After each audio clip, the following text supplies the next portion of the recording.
Before we are physical beings, we are energetic beings first. This means that we are essentially like a big antenna, an antenna that is able to not only transmit information, but also receive information energetically. So whether or not you're aware that you're doing this is basically what determines whether or not you have any sort of skill behind it, let alone the opportunity to become masterful at this. But most of us are doing this automatically without even thinking about it. It's a very unconscious thing that you're doing. You're not aware of it. It just kind of happens. But don't be fooled. You are always doing it. You are always operating as this receiver and transmitter of energy. I want you to think about what a conductor does. So whether the first thought in your mind is a conductor of an orchestra, that's a great example, right? Because we are ultimately doing that with our energetic field, our energetic presence in this world. And just as you watch a conductor of an orchestra lead and pull and move the sound, the instruments, they meld everything together to create something so magical, so beautiful, so far beyond what one individual instrument would be able to create. It's the way they move it all together to create something masterful. Or maybe you thought of a conductor of electricity as your example, which again, super applicable to what we're talking about here. We are energetic beings first, right? We are electric. And just the way that a conductor of electricity works, what is it doing? It's directing the electricity to its desired destination. It's the same concept. And similarly to that, depending on the quality of the conductor, determines the efficiency and the potency of the electricity, how it's received on the other end.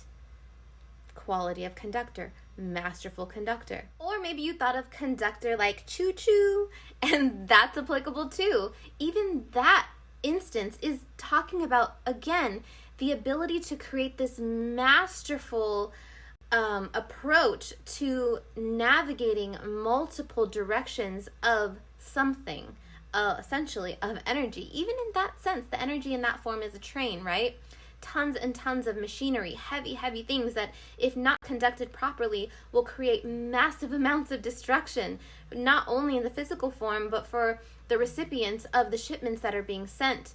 So it's all applicable. I love any example that came to your mind. Utilize it in terms of developing a better relationship with the energetic body operating already within you. There are so many beautiful, wonderful, awesome ways of developing this skill, of getting to a level of mastery, but I'm going to leave you really quick with my top 2 recommendations if you're not already developing some sort of practice around the creating an energetic skill, an energetic skill set. I want to leave you with this: prayer and meditation and grounding. So prayer and meditation, I want you to think of that as the energy coming in, the energy that you are receiving.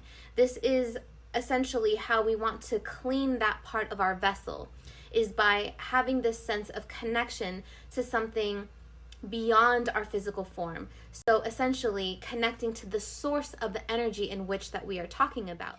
Also, I do want to state right here that prayer and meditation for me are 2 different things.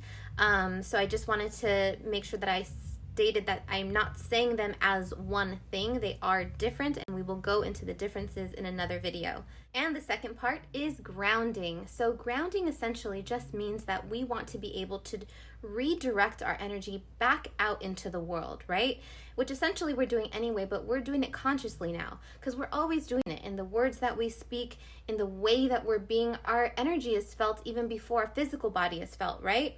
When you meet someone and you're like, oh man, yeah, I just got a vibe from them, before you even met them. That's the same as what we're talking about here. Your energetic body is able to be felt before your physical body is even able to be met. So for our grounding practice, we're going to get back down to earth.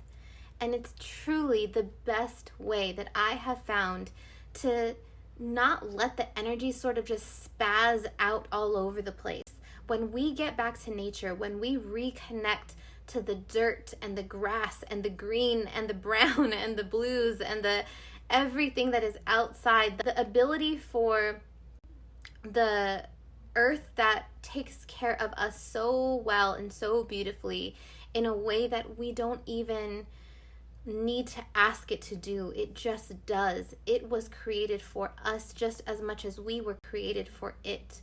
And when we respect that, when we honor that practice, it does something to us energetically that we are not able to do in any other way. So get back out to nature. Let your bare feet touch some dirt. Let your hands touch some wood. Let the birds and the bees and the flowers and the trees sing the praises of your name while you just sit and bask in the glory of everything that is around you, knowing that it's just a part of the way that we were meant to integrate into this planet. And when we lose that connection, when we stop the process of integration,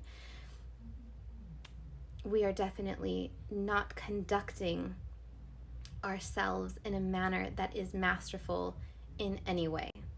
So let's get back to mastery. And as I stated earlier, there are so many awesome ways of doing this. This is by no means like the extent of it. Just thought I would share a couple of helpful tips in case this was something you were wanting to begin. But if you've already been on this journey for a while and you've developed some skill set in this area by using a technique or two that you would like to share, that would be greatly appreciated. The Conscious Discovery community, that is essentially what we are all about, right? This is the intentional, internal exploration of self. So as we go about this and continue with these videos, continue with these conversations, essentially we are all just here to explore and learn and enjoy this beautiful life as much as we possibly humanly can. All right. Peace.